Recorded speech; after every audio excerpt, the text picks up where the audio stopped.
may too. He died to make us good. Do not be deceived.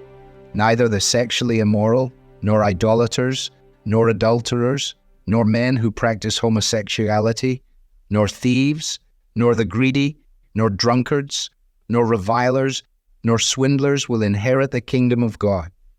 And such were some of you. But you were washed, you were sanctified, you were justified. 1 Corinthians chapter 6, verses 9 through 11. The evil one is not concerned with persuading us not to bother with many of our Christian activities, but he is concerned to persuade us to stop holding on to the absolute truths concerning the nature and character of God, and to the absolute truths concerning the ethics of his kingdom. Recognizing this, Paul warned the Corinthian believers not to wander into the minefield of ungodly behavior. Do not be deceived, says Paul. The unrighteous will not inherit the kingdom of God.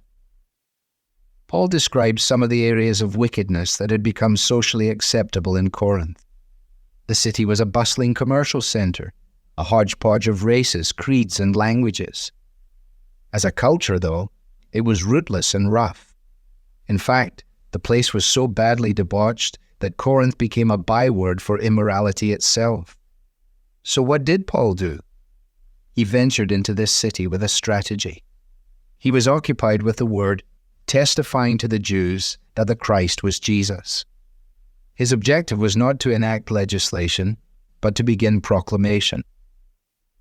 There is no legislative agenda that can redeem culture.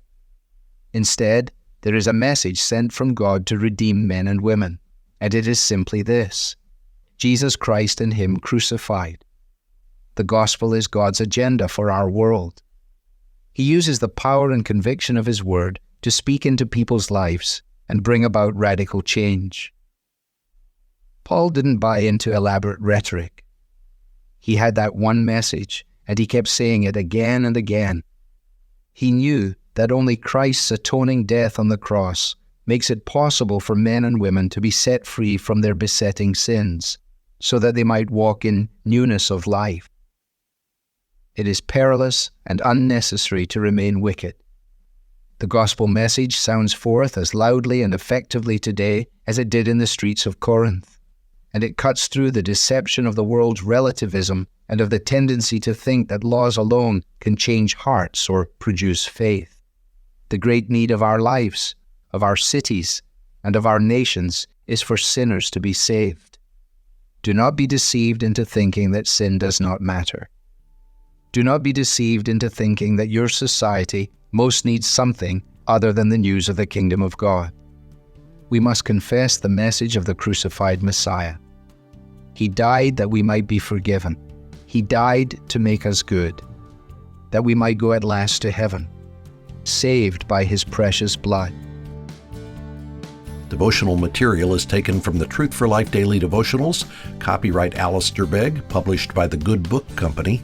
This reading was digitally created for Truth for Life and is used with permission. For more clear, relevant Bible teaching, visit truthforlife.org.